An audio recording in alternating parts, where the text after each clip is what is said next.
Hello students. मैं doctor Vinay Singh syndicate IAS के इस मंच से आप सबका ढेरों स्वागत करता हूं। आप सब मेरे साथ अंतर्राष्ट्रीय संबंधों को लेकर ऑनलाइन हो रहे हैं। आज का जो विषय है बहुत ही महत्वपूर्ण विषय है। अंतर्राष्ट्रीय संबंधों के संदर्भ में भारत और स्विट्जरलैंड के बीच जो संबंध निरंतर प्रवाह में रहे हैं उनको लेकर एक छोटा सा व्यवधान उत्पन्न हुआ है। हम इसको लेकर यहाँ पर चर्चा आपके समक्ष प्रस्तुत कर रहे हैं। असल में हाल का जो घटनाक्रम है उससे भारत का जो अंतर्राष्ट्रीय संबंध स्विट्जरलैंड के साथ है उसकी निरंतरता में एक छोटी सी गिरावट आई है। हम दरअसल में चर्चा कर रहे हैं स्विट्जरलैंड के द्वारा भारत को जो एमएफएन का दर्जा दिया गया था उसे निलंबित कर दिया गया है। उसे आगे बढ़ाने पर रोक लगा दी गई है, यानी MFN status suspended bye Switzerland. इस विषय पर आज हम आपके समक्ष चर्चा को प्रस्तुत कर रहे हैं। भारत और स्विट्जरलैंड के बीच जो दोस्ताना संबंध है उसका एक बड़ा लंबा इतिहास रहा है, लेकिन इस इतिहास में एक ऐसा मोड़ ये दिसंबर 2024 के महीने में उत्पन्न हुआ है जिसके आप सब साक्षी बन रहे हैं। दरअसल में स्विट्जरलैंड ने भारत का सर्वाधिक तरजीही राष्ट्र का जो दर्जा है उसे निलंबित करने की घोषणा की है। यह फैसला भारत और स्विट्जरलैंड के बीच हुए दोहरे कराधान समझौते, जिसको कि हम DTAA कहते हैं, यानी डबल टैक्सेशन अवॉइडेंस एग्रीमेंट जो रहा है उसके एमएफएन प्रावधान को रद्द कर दिया गया है। इसी विषय पर हम ये जानने का प्रयास करेंगे कि स्विट्जरलैंड ने इस तरह का निर्णय क्यों किया है। दरअसल में 11 दिसंबर 2024 को स्विट्जरलैंड के वित्त विभाग ने अपने एक बयान में स्पष्ट किया कि भारत के साथ जो उसका एमएफएन का दर्जा था उसे वापस ले लिया गया है। और यह कदम भारत के सर्वोच्च न्यायालय के द्वारा जो 2023 में निर्णय आया था उस निर्णय के संदर्भ में उठाया गया है। स्विट्जरलैंड ने अपने इस निर्णय के लिए 2023 में नेस्ले से संबंधित सर्वोच्च न्यायालय के द्वारा दिए गए निर्णय का उल्लेख किया गया है। और जैसा कि न्यायालय के फैसले की वजह से एक विरोधाभास उत्पन्न हुआ था नेस्ले कंपनी को लेकर। नेस्ले वही कंपनी है, आपका स्विट्जरलैंड में उसका मुख्यालय है, वेवे शहर में उसका मुख्यालय, स्विट्जरलैंड के वेवे शहर में उसका मुख्यालय है। और यह कंपनी भारत में, और केवल भारत में नहीं, विश्व के अनेक देशों की मल्टीनेशनल कंपनी है ये नेस्ले। नेस्ले कंपनी डिब्बाबंद खाद्य उत्पादों का कारोबार करती है और उसका मुख्यालय स्विट्जरलैंड के वेवे शहर में है। अब ये सारा मामला जो है वहीं से उत्पन्न हुआ है। तो दरअसल में एमएफएन का जो दर्जा निलंबित किया गया है भारत के साथ स्विट्जरलैंड के द्वारा, उसके पीछे के कारण क्या हैं, हम उन कारणों की तहकीकात करेंगे, समझने का प्रयास करेंगे कि आखिर स्विट्जरलैंड ने इतना बड़ा कदम क्यों उठाया।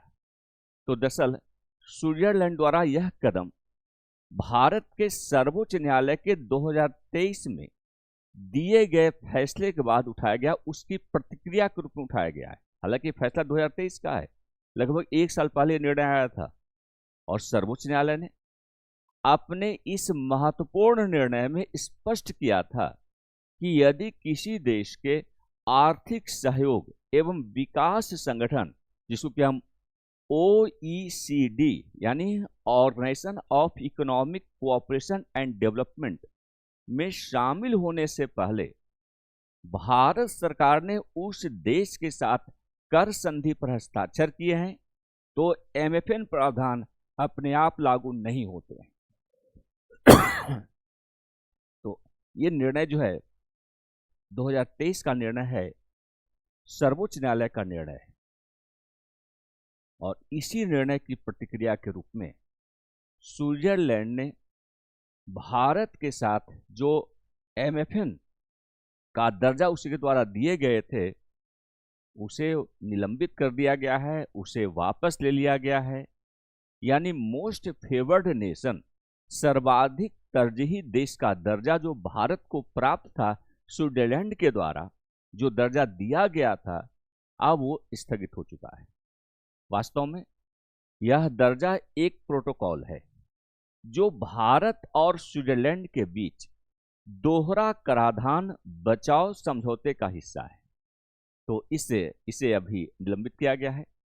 थोड़ा सा हम समझें कि दरअसल में सर्वोच्च न्यायालय ने नेस्ले के मामले में जो निर्णय दिया गया उसमें स्पष्ट किया गया कि यदि भारत OECD के किसी देश साथ कोई समझौता करता है तो वहां पर एमएफएन ऐसे ही निलंबित हो जाता है।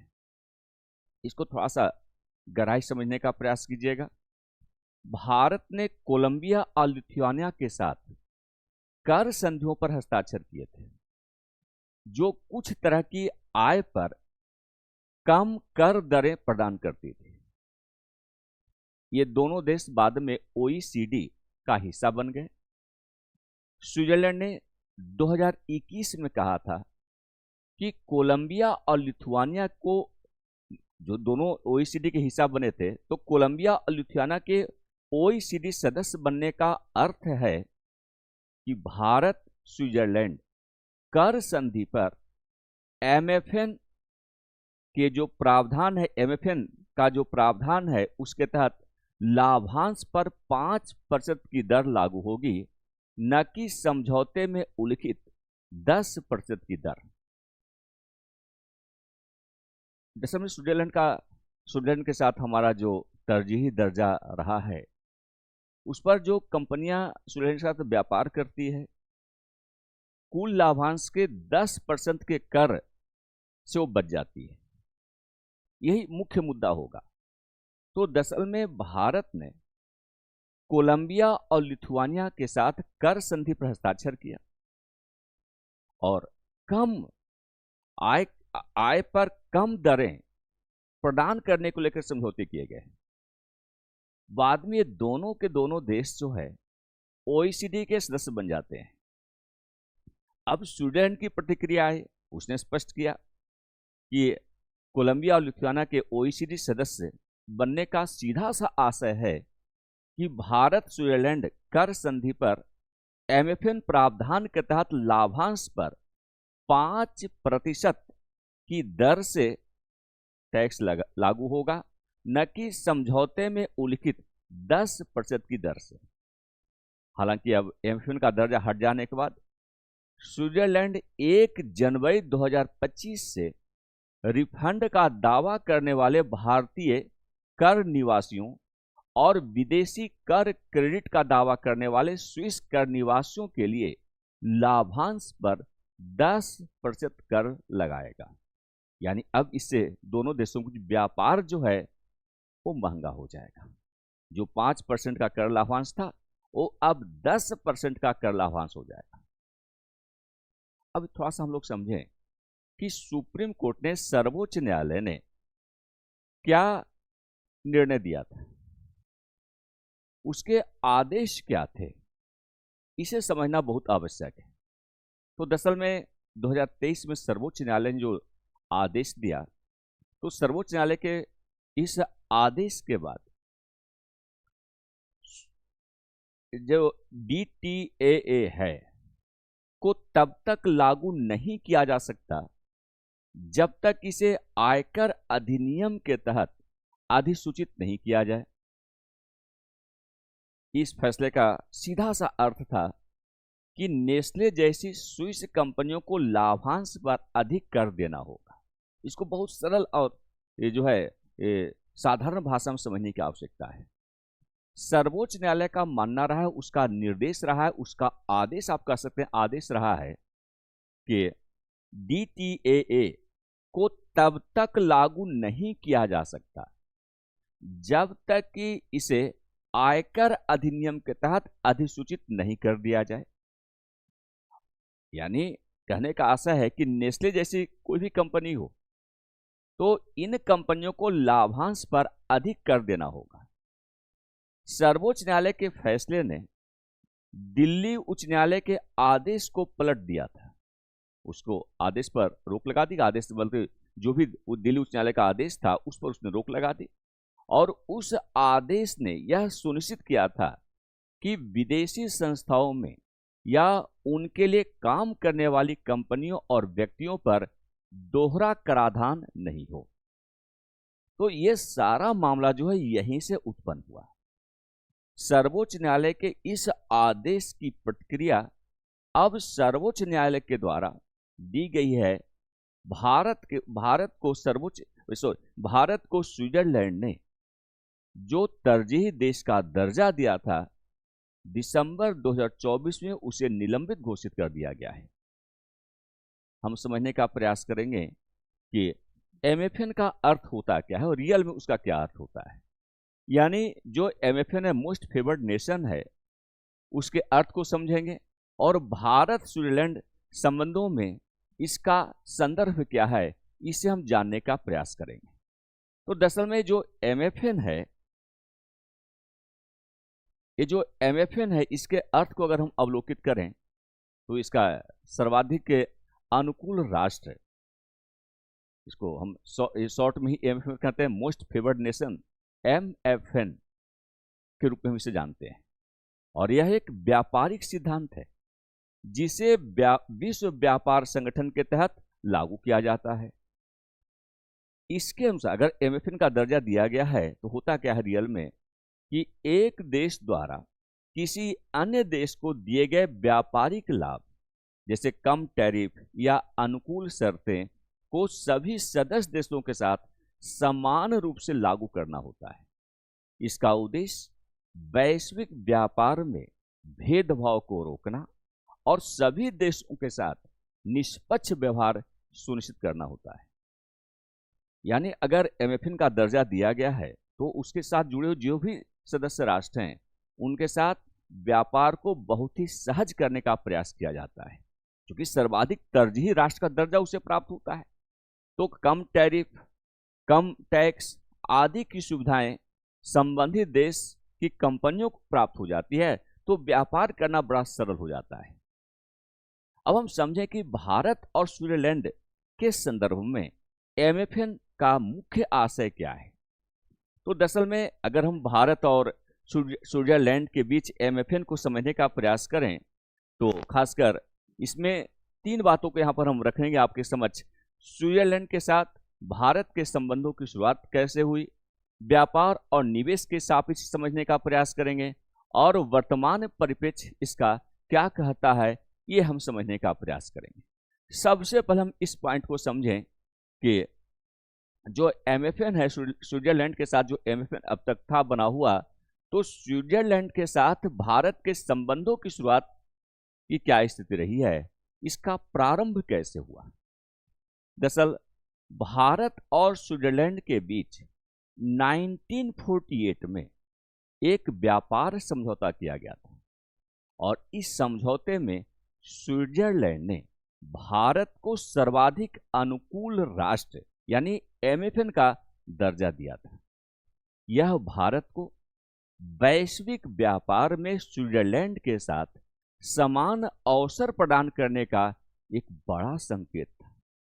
यानी जैसे भारत स्वतंत्र हुआ, स्विट्जरलैंड के साथ एक समझौते किए गए और उसी समझौते के सापेक्ष स्विट्जरलैंड ने भारत को MFN का दर्जा प्रदान किया था।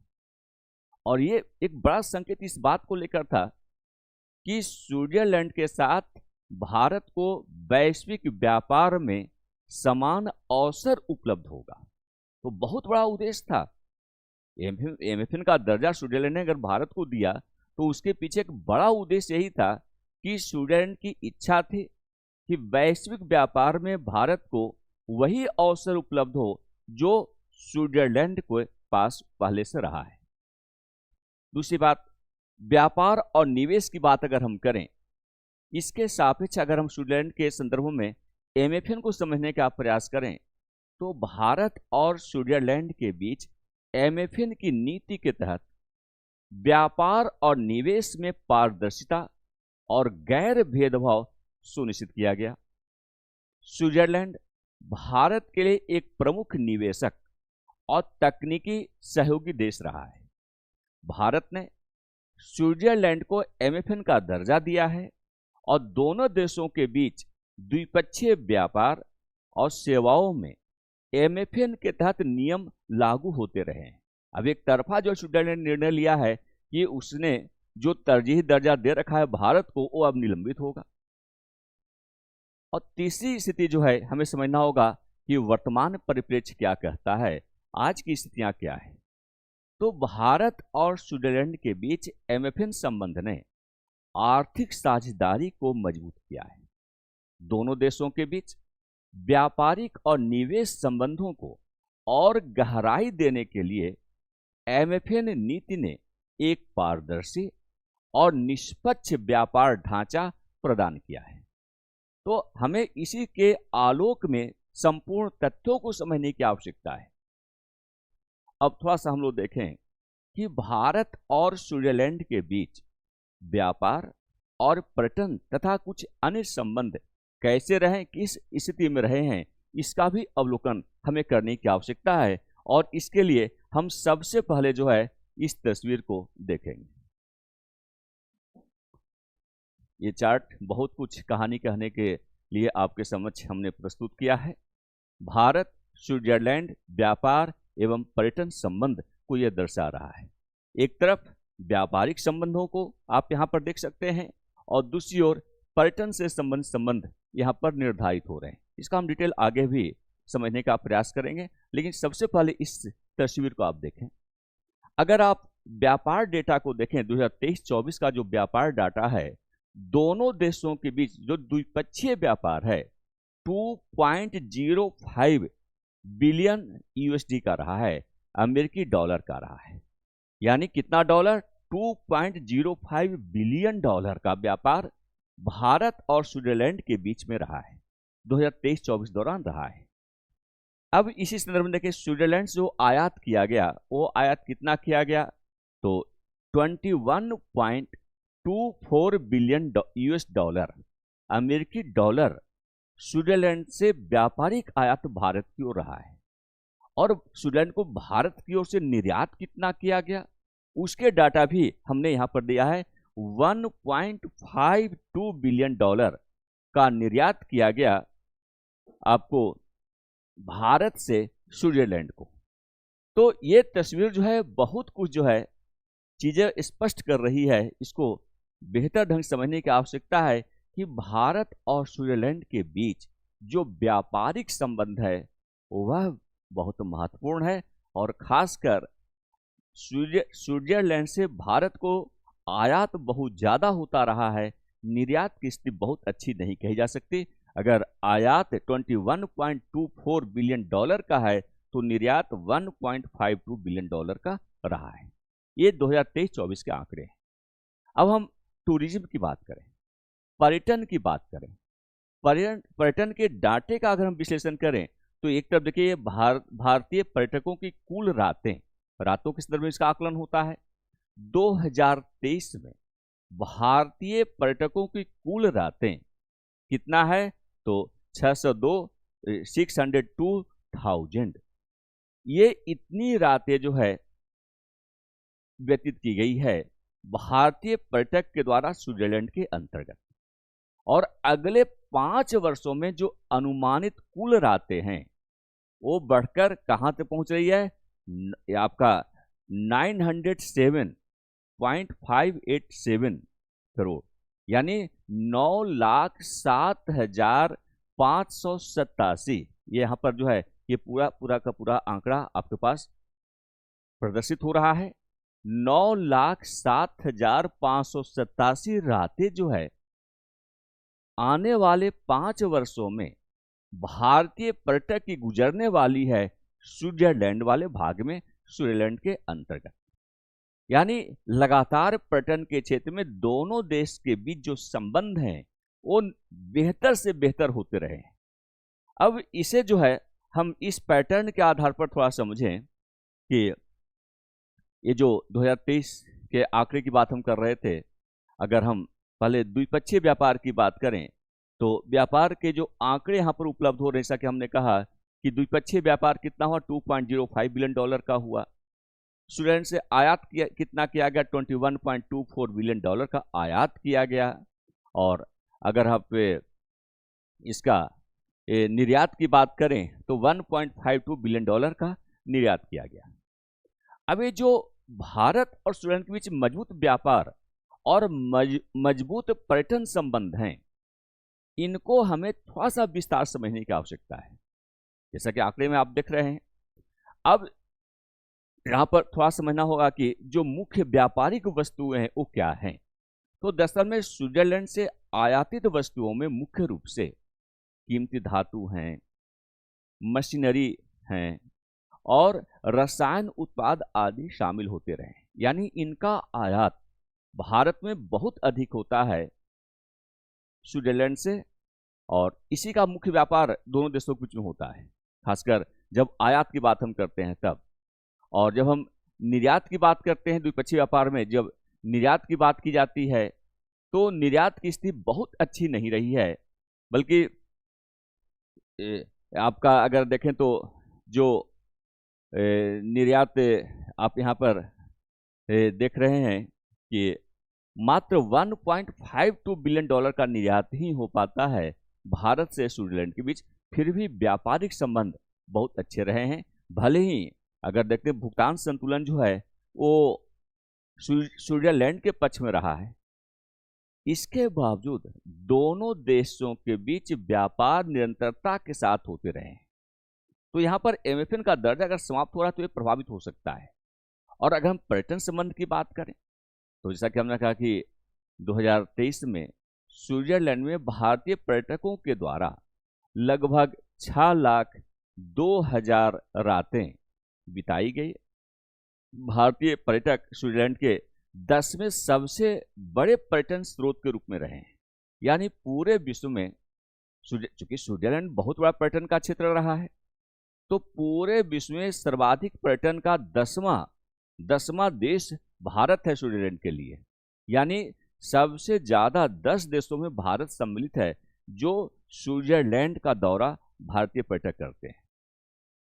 और अगर पर्यटन वृद्धि का अनुमान की बात करें तो अगले 5 वर्षों में जो है ये 9,07,587 रातें जो है ये होने की संभावना है, जिस तेजी से दोनों देशों में पर्यटन के क्षेत्र में संबंध बेहतर हो रहे हैं। अब यहाँ पर देखिए, जो मौसमी ध्यान की बात आप कर रहे हैं तो स्विट्जरलैंड पर्यटन अब भारतीय पर्यटकों को शरद और सर्दियों के मौसम में यात्रा के लिए प्रेरित करता है। तो वहां पर जो है जो अभी मौसम चल रहा है शरद ऋतु और खासकर जाड़े का जो मौसम होता है, तो ज्यादा सैलानी जो है भारतीय सैलानी स्विट्जरलैंड की ओर प्रस्थान करते हैं, वहां पर रातें बिताते हैं।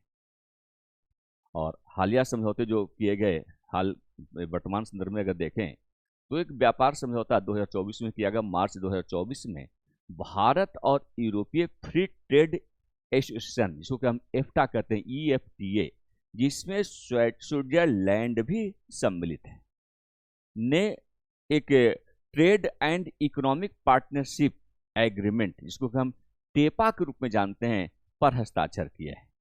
तो ये एक तरह से देखें तो बहुत ही महत्वपूर्ण है। इसे आप देखें कि जो व्यापार समझौता मार्च 2024 में भारत और यूरोपीय फ्री ट्रेड एसोसिएशन के सापेक्ष किया गया है, और ये जो समझौते हैं, इस समझौते के तहत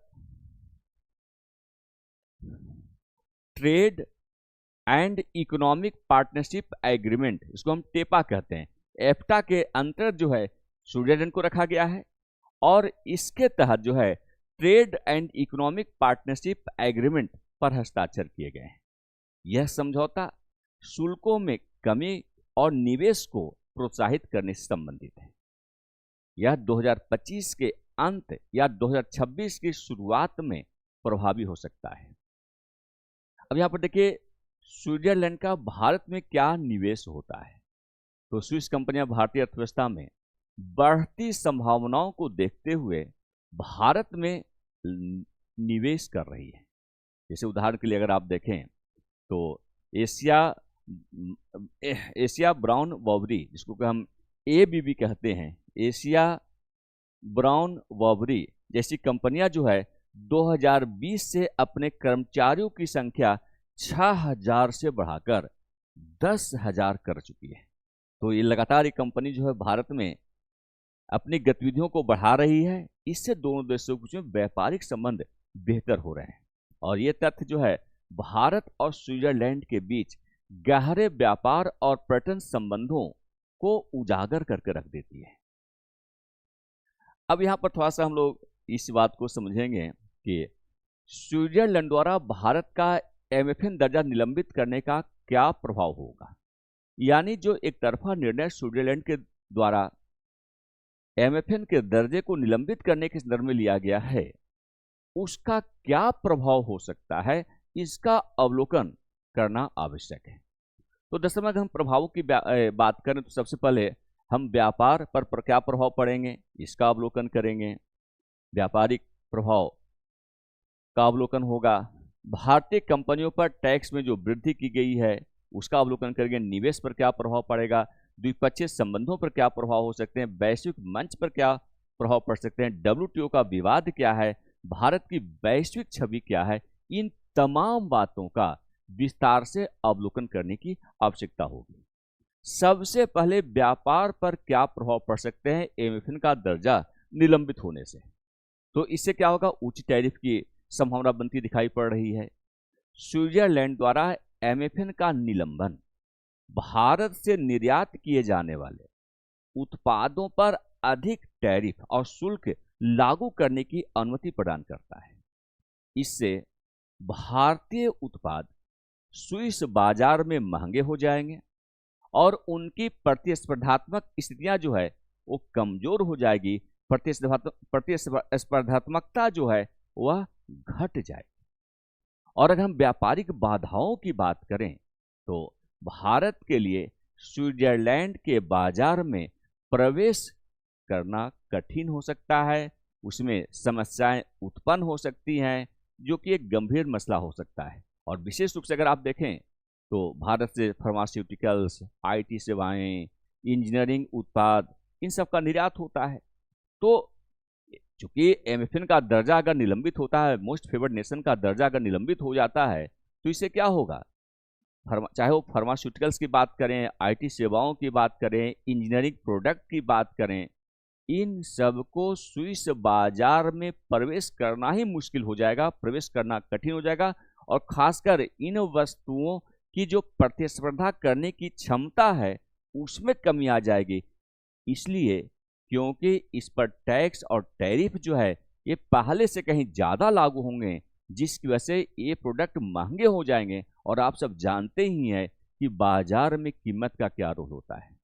अगर प्राइस ज़्यादा है तो डिमांड कम होने लगती है। प्रतिस्पर्धा के दौर में आप पिछड़ जाएंगे। एक बड़ा खतरा जो है यहाँ पर दिख रहा है। दूसरी बात, अगर हम भारतीय कंपनियों पर टैक्स में अगर वृद्धि होती है, वृद्धि तो होगी। जब MFN का दर्जा वापस ले लिया गया है तो टैक्स और टैरिफ ये दोनों बढ़ जाएंगे।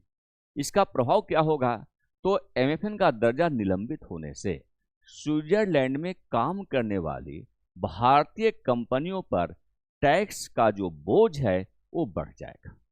और 1 जनवरी 2025 से भारतीय कंपनियों को ज़्यादा टैक्स देना होगा। अब 10% के हिसाब से जो है उनको अतिरिक्त टैक्स का भुगतान करना पड़ेगा। अतिरिक्त टैरिफ जो है उसका बोझ इन कंपनियों को सहना होगा।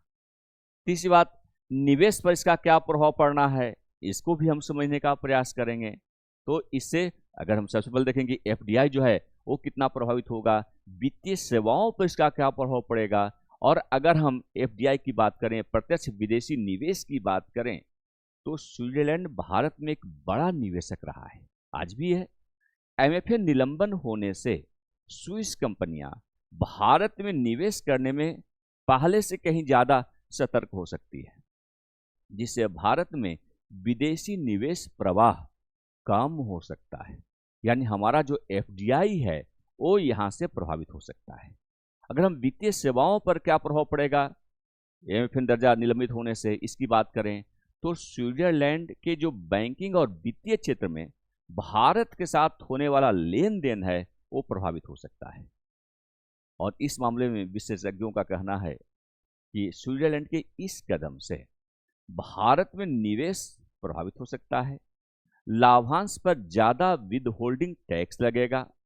यह जो कि इस साल मार्च 2024 में हस्ताक्षरित एक व्यापार समझौते के तहत 4 देशों के यूरोपीय मुक्त व्यापार संघ की ओर से 15 साल की अवधि में भारत में $100 अरब के निवेश की प्रतिबद्धता के लिए एक जोखिम पैदा कर सकता है। तो अभी मार्च 2024 में समझौते किए गए थे, व्यापार संघ मुक्त व्यापार संघ की ओर से 15 साल का ये समझौता है और 15 साल की अवधि में भारत में $100 अरब के निवेश करने की प्रतिबद्धता व्यक्त की गई थी इस समझौते में। अब एमएफएन का दर्जा अगर जो दिया गया था भारत को निलंबित होता है तो इससे ये जो प्रतिबद्धता है $100 अरब के निवेश करने की भारत में निवेश करने की जो प्रतिबद्धता है उसमें जोखिम उत्पन्न हो सकता है। चौथी बात, द्विपक्षीय संबंधों पर इसका क्या प्रभाव पड़ सकता है। अब इससे क्या होगा, राजनयिक संबंधों में तनाव उत्पन्न हो सकता है, जो कि अगर ऐसा होता है तो यह कदम भारत और स्विट्जरलैंड के आर्थिक और जो राजनयिक संबंध हैं उसमें तनाव उत्पन्न हो सकते हैं। विशेष रूप से अगर आप देखें तो जब दोनों देश मुक्त व्यापार समझौते पर यानी एफटीए पर बातचीत कर रहे हैं, अभी तो एफटीए की बात चल रही थी, एक तरफ हम एफटीए को लेकर स्विट्जरलैंड के साथ काफी वार्ता आगे काफी लंबी दौर जो है हम आगे पूर्ण कर चुके हैं और निकट भविष्य में उम्मीद थी कि एफटीए जो है वो दोनों देशों में लागू हो जाएगा। फ्री ट्रेड एग्रीमेंट या जिसको आप मुक्त व्यापार समझौता कहते हैं वो लागू होने की परिस्थितियां उत्पन्न हो रही थी, लेकिन इससे क्या होगा, अब उसमें गतिरोध उत्पन्न हो सकता है। तो ये जो राजनयिक संबंध हैं उसमें तनाव का माहौल उत्पन्न होना यहाँ पर दिख रहा है। दूसरी बात, अन्य देशों से क्या संकेत मिलते हैं इस एमएफएन के निलंबन से, तो यह अन्य व्यापारिक साझेदारों को भारत की व्यापार नीतियों को लेकर एक संदेह पैदा कर सकता है। इसका भी संकेत यहां से मिल रहा है। अब हम देखें कि वैश्विक मंच पर, तो द्विपक्षीय संबंधों को देखा आपने, वैश्विक मंच पर इसका क्या प्रभाव पड़ सकता है।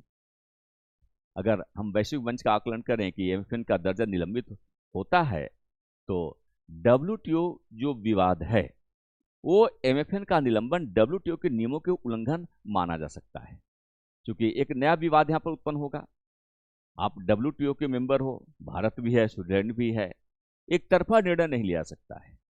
तो एमएफएन का जो निलंबन है जो स्विट्जरलैंड के द्वारा किया गया, डब्ल्यूटीओ के नियमों का उल्लंघन माना जा सकता है। तो एक नए प्रकार का डब्ल्यूटीओ में विवाद उत्पन्न हो सकता है। यदि भारत इस मामले को डब्ल्यूटीओ में उठाता है तो दोनों देशों के बीच कानूनी विवाद उत्पन्न हो सकता है। तो डब्ल्यूटीओ जो मंच है जिसको वर्ल्ड ट्रेड ऑर्गेनाइजेशन के रूप में जानते हैं या विश्व व्यापार संगठन आप कहते हैं, तो विश्व व्यापार संगठन का एक विवाद जो है यहाँ पर उभरता हुआ दिख रहा है। यदि भारत इस प्रकार का कंप्लेन स्विट्जरलैंड के खिलाफ डब्ल्यूटीओ में कर देता है तब, क्योंकि डब्ल्यूटीओ के मेंबर दोनों हैं और डब्ल्यूटीओ के जितने भी मेंबर हैं अगर उनके बीच में एमएफएन का दर्जा दिया जा चुका है और उसे कोई देश निलंबित घोषित करता है तो ये डब्ल्यूटीओ के नियमों का उल्लंघन माना जाएगा। साथ ही अगर हम भारत की वैश्विक छवि की बात करें, क्योंकि वैश्विक मंच पर क्या प्रभाव पड़ेगा एमएफएन के निलंबन का, तो भारत की जो वैश्विक छवि है स्विट्जरलैंड के इस कदम से भारत की व्यापारिक नीति और बाजार पहुंच पर नकारात्मक प्रभाव डाल सकता है। इसे पूरे विश्व स्तर पर भारत की जो छवि है वो नकारात्मक बन सकती है, भारत की वैश्विक छवि जो है वह प्रभावित हो सकती है। तो भारत की जो ये वैश्विक छवि है वो यहाँ पर प्रभावित होते हुए आप देख सकते हैं। अब समझें कि भारत की प्रतिक्रिया क्या हो सकती है। ठीक है, स्विट्जरलैंड ने एक तरफा निर्णय लिया और जो एमएफएन का दर्जा भारत को उसने दे रखा था उसे उसने निलंबित कर दिया। तो अब जाहिर सी बात है क्रिया की प्रतिक्रिया होती है। तो अब भारत की प्रतिक्रिया क्या हो सकती है? तो भारत क्या करेगा? भारत की पहली प्रतिक्रिया जो है विकल्प तलाशने के रूप में उत्पन्न हो सकती है। अब भारत जो है एक नया विकल्प खोजेगा, क्योंकि भारत का जो वैश्विक व्यापार है, वैश्विक छवि है, वो कहीं न कहीं प्रभावित अवश्य होगी। तो भारत को अब विकल्प की तलाश होगी। भारत को यूरोपीय बाजार में अन्य देशों के साथ व्यापार समझौते को सुदृढ़ करना होगा। तो भारत यूरोप के अन्य देशों के साथ जो है व्यापारिक स्थिति को पहले से बेहतर बनाने की दिशा में कार्य करेगा। दूसरी बात, जो स्थानीय उद्योग हैं उनका समर्थन प्राप्त करना आवश्यक होगा। तो निलंबन के कारण उत्पन्न नुकसान को कम करने के लिए भारत की सरकार अपने उद्योगों को सब्सिडी और प्रोत्साहन देकर उनमें पहले की अपेक्षा बेहतर स्थिति की उम्मीद कर सकती है। तो सरकार क्या करेगी? जो घरेलू उद्योग हैं उनको और सब्सिडी मुहैया कराएगी, उन्हें और ज़्यादा प्रोत्साहित करेगी, जिससे कि उत्पाद बेहतर हो सके। गुणवत्तापूर्ण प्रकार के उत्पाद अगर हैं तो अंतर्राष्ट्रीय मार्केट में उनकी पहुंच आसान हो सकती है। और तीसरी बात है, रणनीतिक कूटनीति की बात अगर हम करें, स्ट्रेटेजिक डिप्लोमेसी की बात करें, तो भारत को स्विट्जरलैंड के साथ इस मुद्दे को हल करने के लिए कूटनीतिक उपाय करने होंगे। यानी भारत की सरकार डिप्लोमेसी के रास्ते स्विट्जरलैंड को समझाने का प्रयास करे कि आपके द्वारा जो एक तरफा निर्णय लिया गया है एमएफएन को निलंबित करने को लेकर, उसे वापस लिया जाए, वो उचित नहीं है। तो ये तमाम चीजें जो है यहाँ पर उभर कर आ रही है। भारत की प्रतिक्रिया कुछ इस रूप में हो सकती है, एक संभावना मैं केवल यहाँ पर व्यक्त कर रहा हूं आप सबके समक्ष। अब निष्कर्ष के रूप में देखें तो स्विट्जरलैंड द्वारा एमएफएन का निलंबन भारत के लिए एक चुनौती हो सकती है, लेकिन यह भारत की वैश्विक व्यापार रणनीतियों को पुनर्व्यवस्थित करने का अवसर भी प्रदान करता है। अगर एमएफएन के दर्जे के आधार पर ही हम स्विट्जरलैंड के साथ बेहतर संबंध बना रहे थे या हमारी वैश्विक छवि बेहतर हो रही थी, और अगर उसमें कोई निलंबन जैसी स्थितियां उत्पन्न होती हैं, तो भारत को व्यापार रणनीतियों को पुनर्व्यवस्थित करने का एक बड़ा अवसर उपलब्ध हो सकता है। एमएफएन का दर्जा भारत और स्विट्जरलैंड के बीच व्यापारिक सहयोग की अब तक बुनियाद रही है, तो हम उस पर निर्भर कर रहे थे। लेकिन यदि ऐसा निलंबन आगे बना रहता है तो हमें अपनी व्यापारिक रणनीतियों को पुनर्व्यवस्थित करना होगा। एक बड़ा अवसर भी मिल रहा है आपको, नहीं तो आप जैसे जो पैटर्न चल रहा था उसी पैटर्न पर आप चलने के लिए आदी होते चले जा रहे थे, क्योंकि 1948 से सिलसिला बना हुआ था। दूसरी बात क्या है कि यह जो नीति है दोनों देशों के बीच व्यापार, निवेश और प्रौद्योगिकी साझेदारी को प्रोत्साहित करती है। तो दरअसल में ये आर्थिक संबंधों को और सुदृढ़ बनाने में ये नीति सहायक रही है। इसे सुलझाने के लिए कूटनीतिक की चर्चा और व्यापारिक नीतियों में सुधार की आवश्यकता होगी। भारत सरकार ने भी स्पष्ट किया है कि दोहरे कराधान से बचाव के समझौते में सर्वाधिक तरजीही देश का प्रावधान निलंबित करने के स्विट्जरलैंड के निर्णय का असर नहीं होगा। ये साफ तौर पर भारत सरकार का मानना रहा है। इससे भारत और ईएफटीए के बीच व्यापार समझौते में जताई गई प्रतिबद्धताओं पर कोई असर नहीं पड़ेगा। तो भारत की सरकार ने जो अपनी प्रतिक्रिया दी है वह कुछ इस रूप में रहे हैं, और निष्कर्ष के रूप में आप कह सकते हैं कि ठीक है, स्विट्जरलैंड ने एक तरफा निर्णय लेते हुए भारत को जो उसने एमएफएन का दर्जा दे रखा था, सर्वाधिक तरजीही देश का दर्जा दे रखा था, वापस कर ले लिया है, निलंबित कर दिया है। तो उसे लगा था कि भारत बहुत ज़्यादा प्रभावित होगा, लेकिन अगर निष्कर्षतः देखा जाए, जैसा कि सरकार ने भी स्पष्ट किया है कि थोड़ा बहुत असर तो हो सकता है, लेकिन बहुत बड़े पैमाने पर इसका असर हो, ऐसा कुछ दिख नहीं रहा है। तो अंतर्राष्ट्रीय संबंधों के सापेक्ष इन प्रश्नों का अवलोकन आप सबके लिए बहुत ही आवश्यक है, और खासकर आप सब यूपीएससी के एस्पिरेंट्स हैं, तो इस प्रकार के प्रश्न मुख्य परीक्षाओं में और प्रारंभिक परीक्षा में भी पूछे जाने की संभावना बनी रहती है।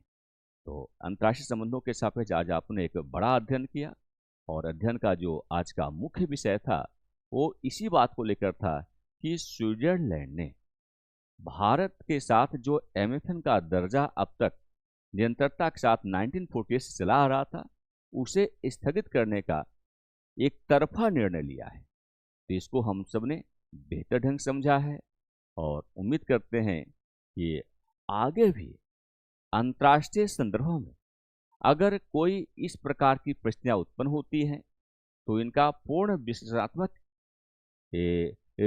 आधार पर जो कुछ भी आपके हित में होगा, हम प्रस्तुत करने का निरंतर प्रयास करते रहेंगे। बहुत बहुत धन्यवाद आप सबका।